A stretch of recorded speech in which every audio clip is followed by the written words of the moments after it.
the winter of 2004, the Christmas movie The Polar Express was first shown in cinemas.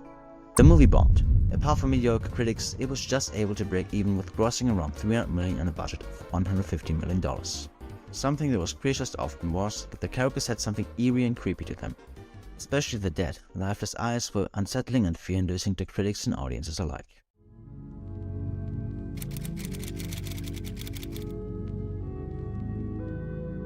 This phenomenon, artificial characters being unsettling, was first documented by Japanese robotics professor Masahiro Mori in 1970. His proposed graph shows that with increasing realism, the emotional reaction of humans was increasing as well, until it peaks at around 70% and then dips into something he described as the Uncanny Valley. Characters, in his case humanoid robots, who fall into this valley approach a fully convincing human form, but fail to attain it completely. Thus, instead of empathy, our reaction to them shifts into revulsion and fear.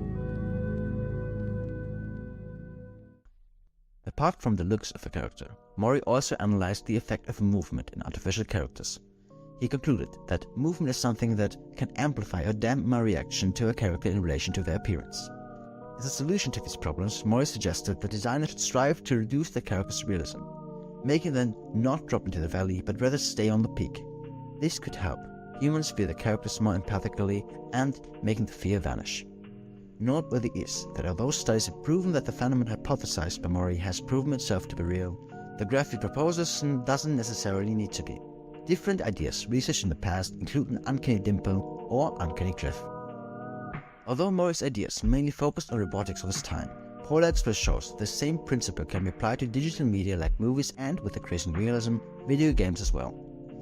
In the past, even animation studios like Pixar or DreamWorks struggled with the Uncanny Valley. One example of that was that in showings of early demos of the character Fiona from Shrek, kids started crying while viewing it. The design of Fiona made a fall into the Uncanny Valley. As proposed by Mori, the animators deliberately made Fiona more cartoonish and thus less realistic to get her out of the valley. This event highlights that from the artist's point of view, the Uncanny Valley can be an obstacle in creative freedom. While working on the 2001's Final Fantasy The Spirits Within, animation director Hironobu Sakaguchi reported that he was feeling as if he was puppeteering corpses, stemming from the, at that time, extremely realistic character models.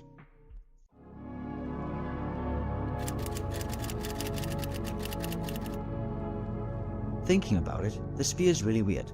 I mean, why are we scared of something if we know it is unreal? Attempts at explaining this phenomenon in the past have been primarily focusing on the evolutionary perspective.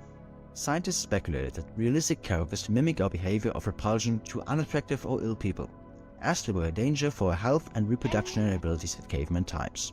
Already in Mori's graph, a healthy person falls from the highest point to the deepest part of the valley when they die. From a psychological perspective, these characters could also just be a subconscious reminder to our own mortality. With things like religion, humans in the past have always tried to get relief from the reality of their inevitable death.